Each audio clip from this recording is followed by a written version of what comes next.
What is going on, everybody, and welcome to another weekly update. And what I'd like to do in these videos is provide you guys some upcoming earnings, some upcoming events to get you prepared for the week ahead. If that sounds like something you're interested in, consider subscribing, as I do provide a daily post as well on X at Hemi137 if you want to follow me there. And let's go ahead and get this thing started. If you want to go ahead and drop a like right now, that would be much appreciated. That way, this algos can continue to push out the message. As I've been in the markets for quite a few years at this point. So, with that being said, let's get right into the weekly recap. Now, to kind of set the prefaces of everything that has currently been going on to this point, again, we are kind of getting into a lull period in which there's not going to be a lot of news until we get back into the new earnings cycle. And if you followed me at all, I talk about these cycles all the time and what to expect, when to expect it. This is why I only do weekly because typically, once you have the schedule, you have your technicals, then it's much easier to prepare for the week, know what days you should be trading, what stocks you should be trading, what indexes you should be trading during the week. That's also why I provide expected moves, because that's important to know. Because sometimes if you're playing options, you know that they price in way too much. And last week we saw that with SPX. They priced in a lot, so to be able to make anything out of the index was very hard, as it would have needed to make a huge move to either side for you to actually break even. So it was better to play individual stocks last week. This week's a little different. Like I said, there's not a lot going on. So as you can see, once we get to the expected moves, that it's kind of dwindled down quite a bit. So they're not really expecting a lot. So if something does occur, you can definitely make some money on some options this week. But again, not expecting anything, since all big events are essentially done until we get non-farms again. So with that being said, let's go ahead and jump into the recap. So the past week we had Powell again. Thing is he kind of just really reiterated a lot of the things he said the previous week when he was doing his testimony. But they are still very much focused on 3 rate cuts, about 25.25% is what they're looking at for rate cuts. Now, what is really interesting, again, they're still worried about reducing rates too fast could reverse inflation. And we've noticed that in the previous week that the core inflation and PPI were starting to increase, and that we're starting to see inflation, which Powell stated that he wasn't really concerned about inflation. It did seem like he was a little concerned about unemployment, which is funny because everything is just strong and resilient at this point. So why are you so concerned about it? So again, you have to read between the lines to really understand what's going on, is that things are in very, very bad state. Now, with that being said, California has been coming out with some crazy numbers. They are essentially the first state to really hit like recessionary, depressionary. I've talked about, I think we are in a depression at this point. It's more than just a recession. People are feeling the heat. And as of right now, California is just falling apart. A lot of people have been leaving California just because it's politics and because of just the living expenses, and insurance has been driving people up the wall. And I've talked about insurance multiple times, especially if you're trying to own a vehicle or own a home. Even though you may have the 3% interest, or you may have those low interest rates, you have to ultimately understand that home ownership, in the interest you have to pay for the insurance you have to pay for that is almost as much as a mortgage payment. So what you lack in maybe a new increase in rates, you're essentially paying on interest alone. So with that being said, we're starting to see a lot of housing sales come down. Now institutions are still buying from what we're seeing, but ultimately it does look like there's a lot of prices that are starting to come down, and this price gouging isn't working anymore because people just can't afford it. And something I've talked about up to this point is people are draining every bit an ounce of savings that they have, so much so that they're maxing out credit cards because they're pretty much in a doom spending, much like the government is in general. Just everything is falling apart as people, again, the adjusted hours for a full work week is now 32. There's talks about actually making it only 32 hours. I don't know if that will actually pass. Again, with the amount of spending that the government is doing to try to do that, I don't know how that's even possible, because you need to be producing the same amount that you are spending, which we aren't. And this is what's crazy to see that where we are because of a lot of pencil whipping and this false narrative out there that everything's okay when in fact it's not. Now, I do believe they may be betting in the future, and something I've talked about. I do highly believe in AI robotics will help us produce those crazy numbers. I think you find the right use cases, those particular innovations can really, really put us well beyond what we can potentially even think of. And they've even talked about generative AI, and I think they said it was by 2029. AI will be smarter than the whole world, one AI. So just keep that in mind and understand where we're going is something that we haven't seen. And the internet was, it's done crazy things for everybody in their life. Cloud computing is cut expenses like crazy for anybody that was trying to open up a business online. So we have a lot of these innovative things that we've seen over the past decades, but this is far beyond even that. That's like, 40, 50 time multiplies of that. And then a lot of jobs that people don't want to work, you got robotics. And so it's not like these humanoids are actually just replacing people, but they ultimately understand again that they are replacing jobs that nobody wants.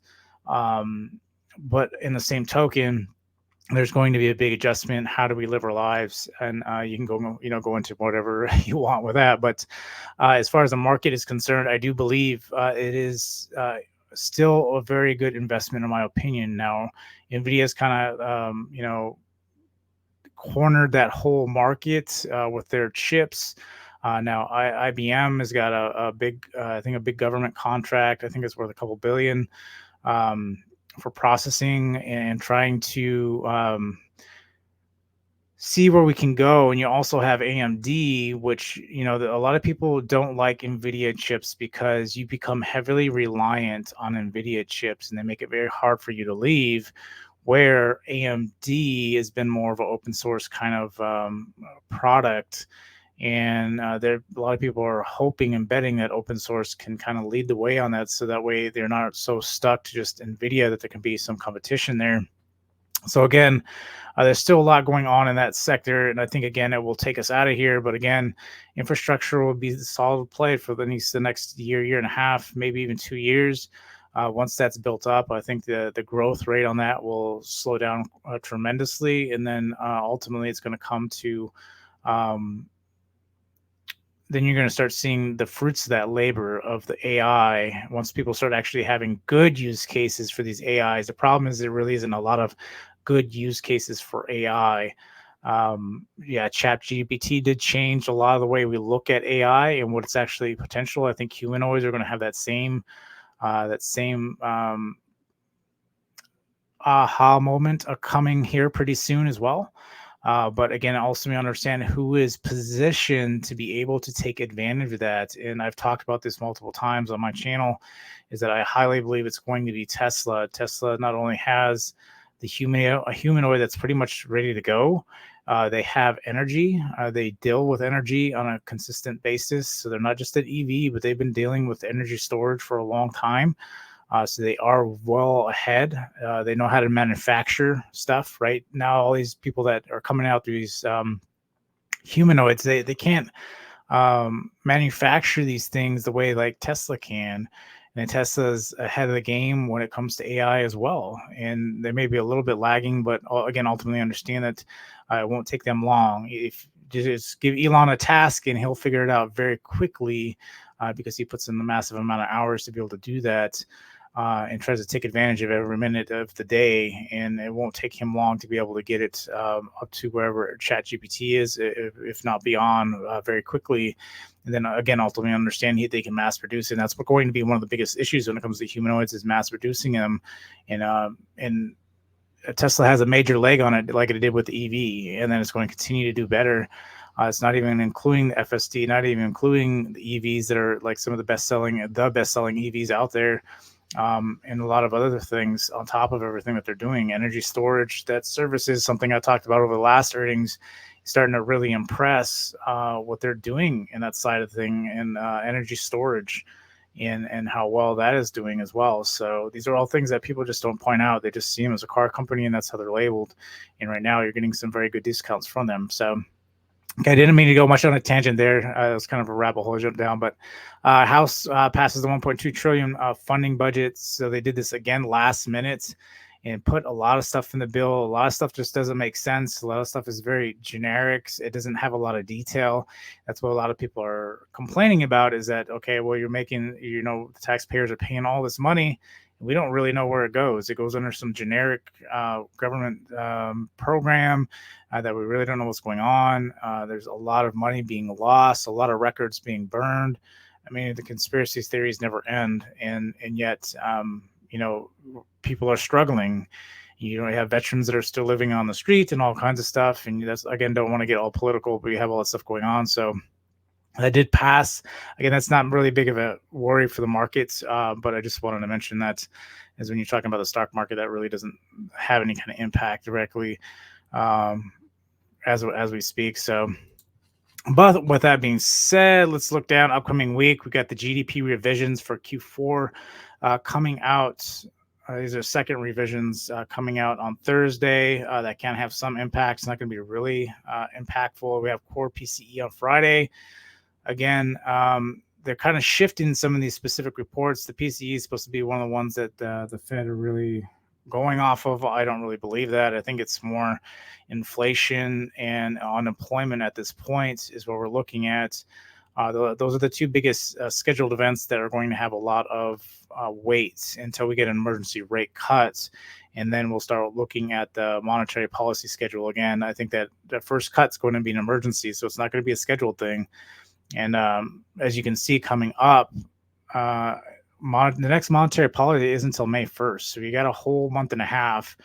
We'll start getting some earnings here in a couple of weeks, and then we won't get that monetary policy till after we get another core in there, and then some more earnings statements, some bank earnings statements before we get the next monetary policy and the next course here on the 10th. Upcoming earnings, it starts on the 12th. We start getting bank earnings JPM on the 12th, and then that will start kicking off. You have bank earnings first, and then you'll get a taste of big tech with Tesla and Netflix, and then it'll roll into the big Super Bowl week where you have Amazon and Apple and Microsoft all reporting that week. And so getting ready to hype up for that. So that will start on the 12th, and all the industry leaders will probably be fully reported roughly by mid-May, and then towards the back half of May, you're probably going to get NVIDIA, which they posted NVIDIA like way out, since NVIDIA has been like leading everything. Then they've been kind of like holding that information as long as they can till like almost the last month of the quarter before they actually release that information. So expected moves, as you can see, everything has dropped dramatically since last week. We've had a big drop in SPX. It was up at 80 last week. Tesla's come down a point. Everything has really come down a point. BA came down a point. JPM is still always just sits around 4. So that is pretty much what we got for that. Again, there's a lot going on in the background, and like I stated, there is, I could list off still tons of people that are getting, it seems like a lot of schools are getting schools and a lot of banks are starting to let go of a lot of people, and there's a lot of layoffs that are continuing to happen. And again, something that was really quiet in the back half of last year, and then this year it was quiet until we started getting the earnings. And we started getting the earnings, the layoffs started just flooding in, and it really hasn't stopped. And it's continuing to get worse and worse. And if things are so great, why is Powell almost speaking as if we're getting close to rate cuts? But they're data dependent, so that means they're waiting for an event. Again, they're not going to let people know. Again, they're not going to televise this. And something, if you're in the market at any extent or any period of time, you realize that the Fed really doesn't. They're not going to warn you on this stuff. They're just something's going to happen over the weekend, where things just get out of hand, and then they're going to be like, okay, we got to cut rates, emergency rate cut. overnight repo, something happen, and then they're going to have to come in and say, okay, well, we're going to cut rates. And they say only 3 and only 0.25 rate cut happening every per cut that they're going to do, because again, they don't want to lay on heavy cuts and then inflation just start roaring back. They said we've reached peak for rates. Again, that is very highly dependent on what's going on with inflation, but we'll have to see. Again, the last thing you want to do is start cutting rates, and then inflation start getting carried away, and then them turning on the money printer, and then pretty much just, we crash up at that point, which is not a good thing in the overall sentiment, right? This leads to hyperinflation. The chances of us really doing hyperinflation are pretty slim for the most part, but again, it's still not something you can't say it can't happen. But ultimately, again, understand, we're not trying to sway our decision when you're talking about the market too far in one way or another. I think right now you're in a normal dip, and typically, again, you have to understand March is a heavy pullback month, and we really haven't seen that. We started off a little bit with a pullback. Now that there's not really any big news, if we do start seeing some heavy pulling back here in the next 2 weeks, I would not be surprised, because that is normal. And then April is typically a very bullish month because you start getting into earnings, and then you get some bearish sentiment going into May, June. It's kind of like that dead period. And then you kind of get that run up towards the back half of the year. Again, a lot of people are kind of projecting that first cut may not be until roughly around September, roughly around that before even elections or just after elections could be a possibility, but we don't know. This may even be kicked until March of next year. I think if nothing else, this thing could be potentially kicked till March of next year for us to really start selling off.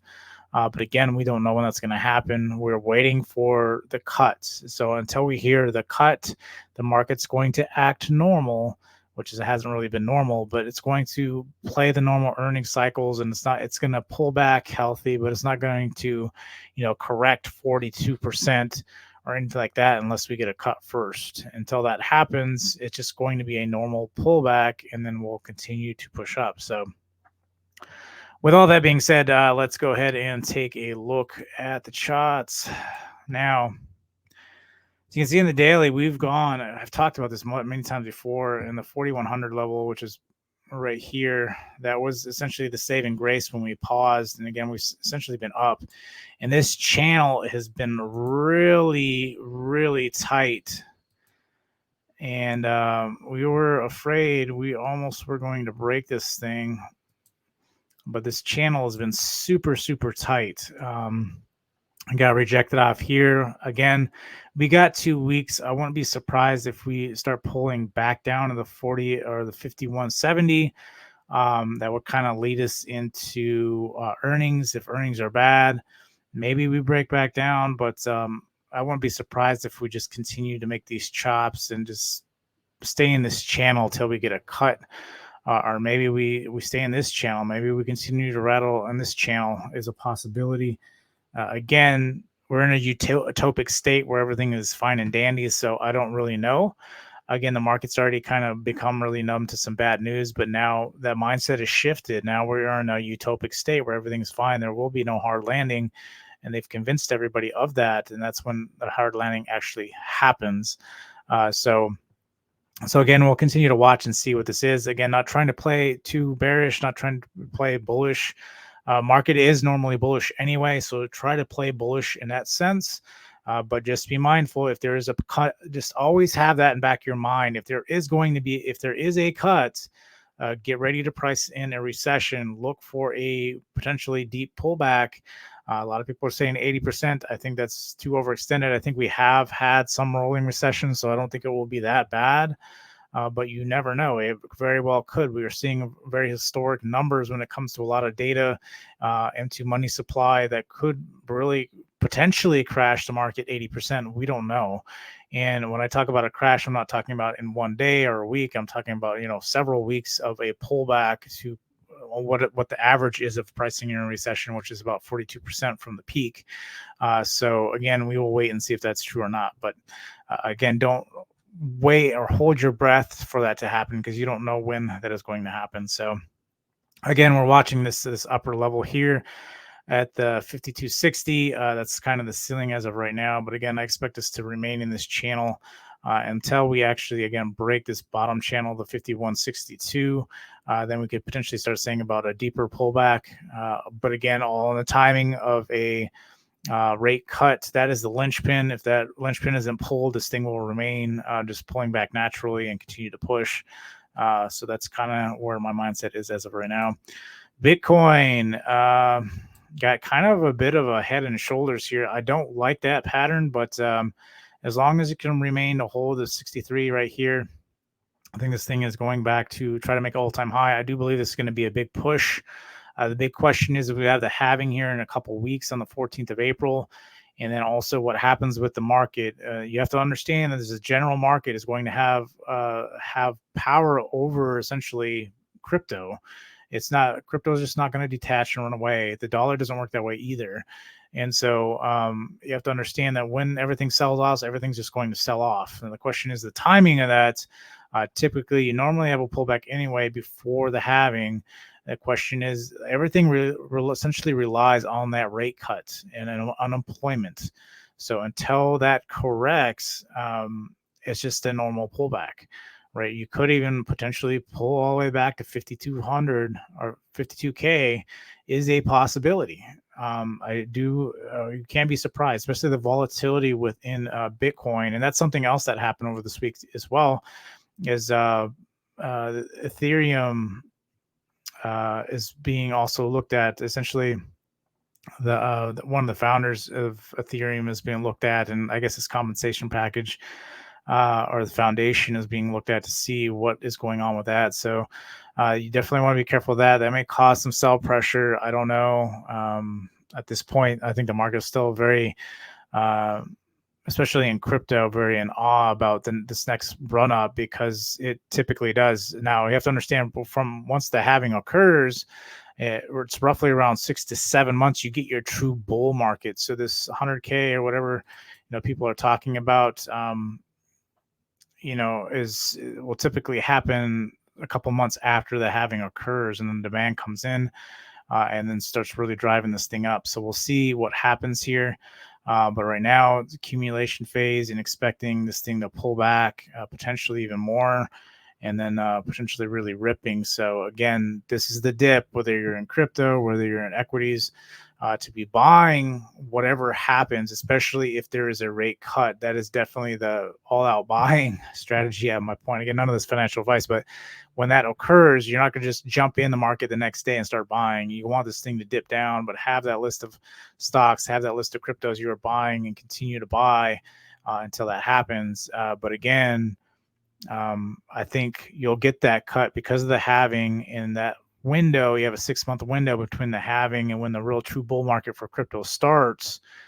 I think in that window is when you're going to get the rate cut anyway. And so you'll get that pullback. Maybe it's down to 5,200. Maybe it's a quick wick. We've had plenty of these quick wicks where you had massive sell-offs and then you just wick straight up and start running. I think there's a strong possibility that continue to remain to happen. And again, position yourself ready for this bigger bull run, because I do believe once it happens at that point, we get the rate cuts. Not long after that, you're going to start getting money printers, and that means market goes up at that point. So now Tesla, again, a very good value right now. It's still been kind of playing roughly around this 6,100 and 173. I think it's still a very good range. I think it will continue to accumulate here roughly around 50. I don't really see this breaking below that. It always can. Now, when we start getting a rate cut, it really just depends. Tesla's been getting a lot of bad news, and it's still been holding pretty decent lately. You can tell it's kind of just looking at the pattern. It's kind of like holding. This is a strong level here at the 150. So it's kind of just really consolidating is what it seems like, getting ready for a bigger run up. Now you want to look at the weekly in this wedge you have here. I think, over this next couple months, once this breaks out, I do believe this thing is going to see an all-time high. And that will be, in my opinion, this run up to a new all-time high would be based off of the humanoid FSD or something along those lines, AI, because you can't expect Tesla's gonna, or Elon's gonna let Tesla just suffer like this for a long period of time. He's one of the very rare CEOs that will change things and can adapt very well and has all the resources to be able to do so. That this thing breaks out of this wedge and starts going for all-time high. And I believe, again, that all-time high, I believe you'll have an NVIDIA type run on Tesla because of humanoids. And I think that window is sometime over the next year. Is a very strong possibility.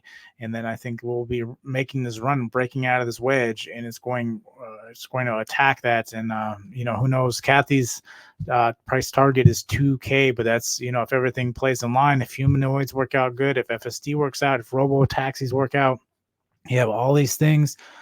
Energy storage is again picking up like no one really expected it to, but it's doing very, very well and actually helping Tesla right now, just because of the EVs just in general. The whole EV sector is just in general taking a hit.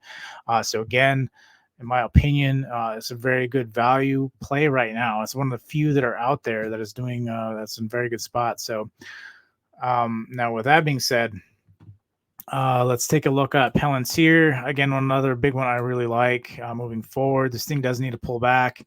Again, every earnings cycle, this thing has been pushing it up, and then just chops to the next earnings cycle and pushes up. See if we can get at least a retest back to 21. I'm really kind of hoping we can get it back down around the 15. Once it gets included in SPY, I think this thing can really start ripping up. So waiting for a little bit more of a pullback. Hopefully we can get that before that happens, and then we can go from that point. So but watching this, again, the current ceiling right now is roughly around that 27 was the peak here, kind of holding this floor at the 23. Hoping it can at least pull back to the 21. If not lower, I'd really like it back under 20 would be fantastic. This is a good zone. I like this zone right here between essentially the 17 and the 14. Great place to start accumulating. Even if we start cutting, it may not even break below this. Again, it depends on how the fear comes in. So really watching this closely. NVIDIA, there's still a lot of talk about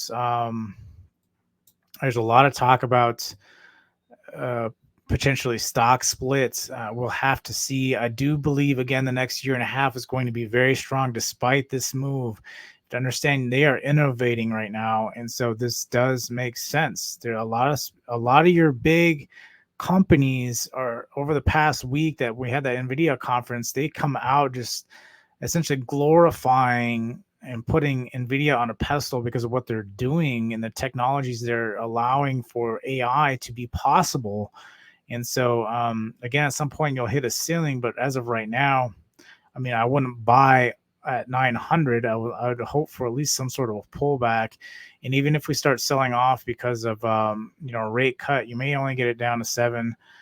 We don't know, but I do really like this 400. I highly doubt there would have to be some really bad stuff going on for us to hit 400.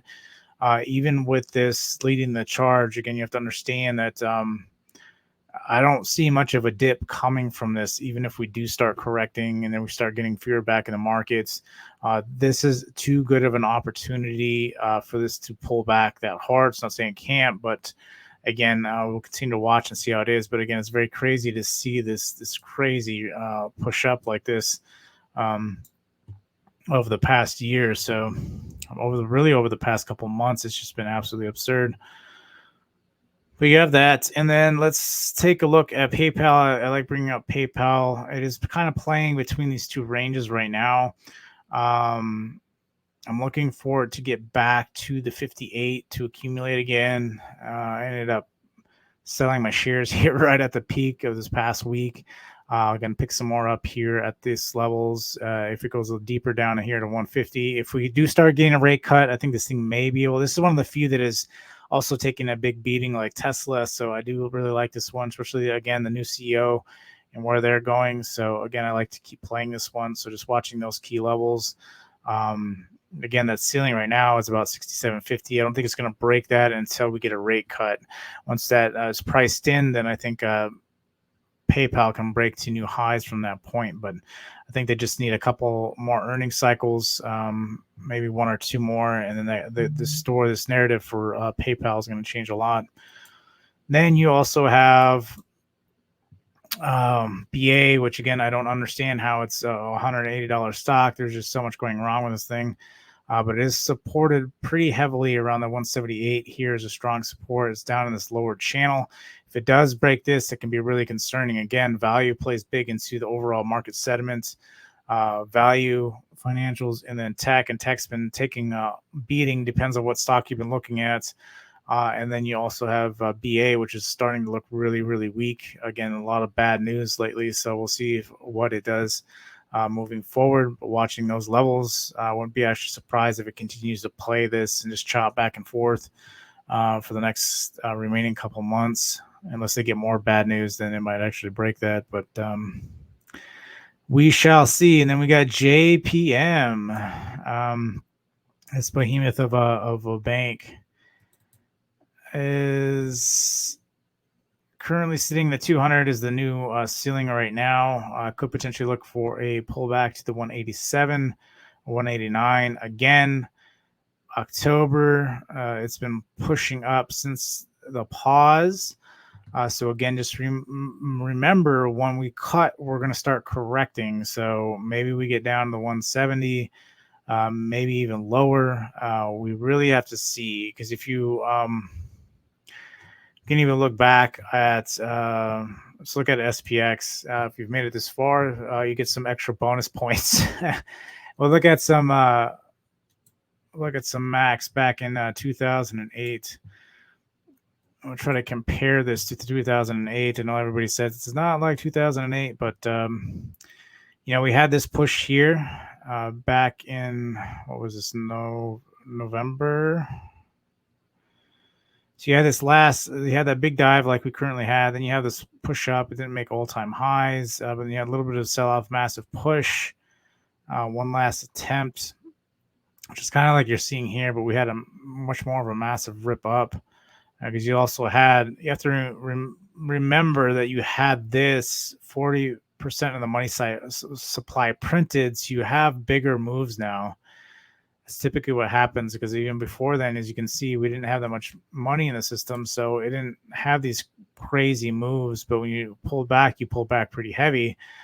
But this here is kind of what we're looking for. We're looking for this pullback, which was a big drop.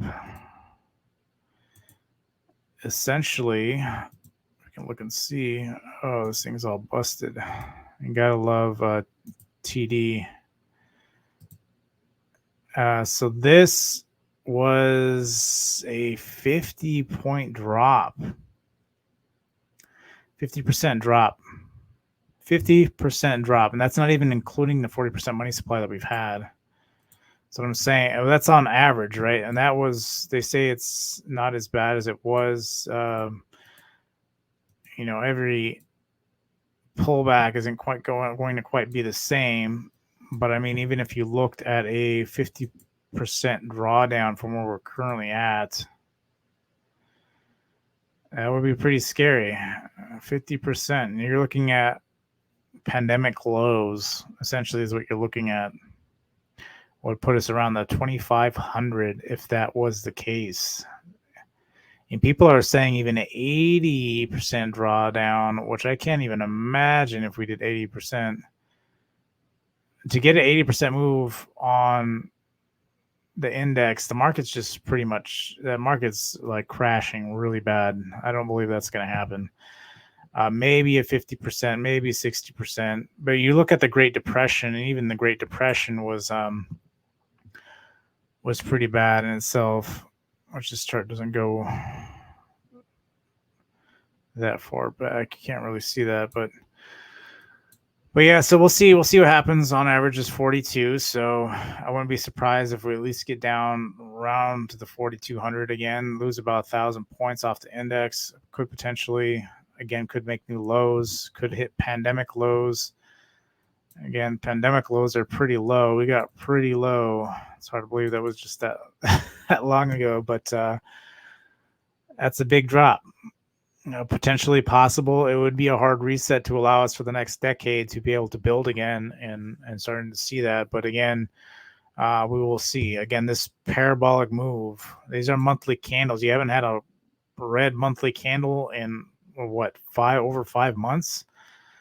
So we'll see what happens here. But again, very interesting setup that we do have. But we'll continue to watch and see moving up. So it kind of almost looks like this, to be honest. This move here looks exactly like this before we had the major dip. That's what it looks like is repeating here. So this move from pandemic low to high, back and retrace and pull, we had the big rip. That's when everybody just bought the dip and just pushed. Now you're having this pull back, which was that, and then this lower dip, and then you have this huge pullback, which could be what we're looking at coming in maybe even until next year.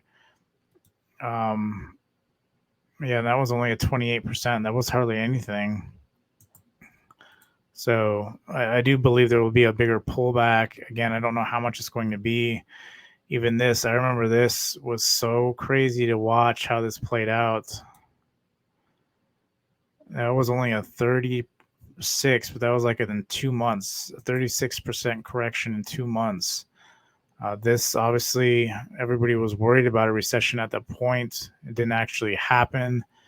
And then now we're going to hit a recession, and where does that put us? So again, we can speculate all we want, but ultimately we're going to have to wait and see how the market handles it. We have had some rolling recessions. Tech got hit really, really bad. Like I said, during this down cycle here, or during this cycle here in 2022, tech got hit. I remember October of when tech got hit really bad. That was right. I remember this candle, this wick specifically. It was right after Powell changed everything, and it was the same right at this wick.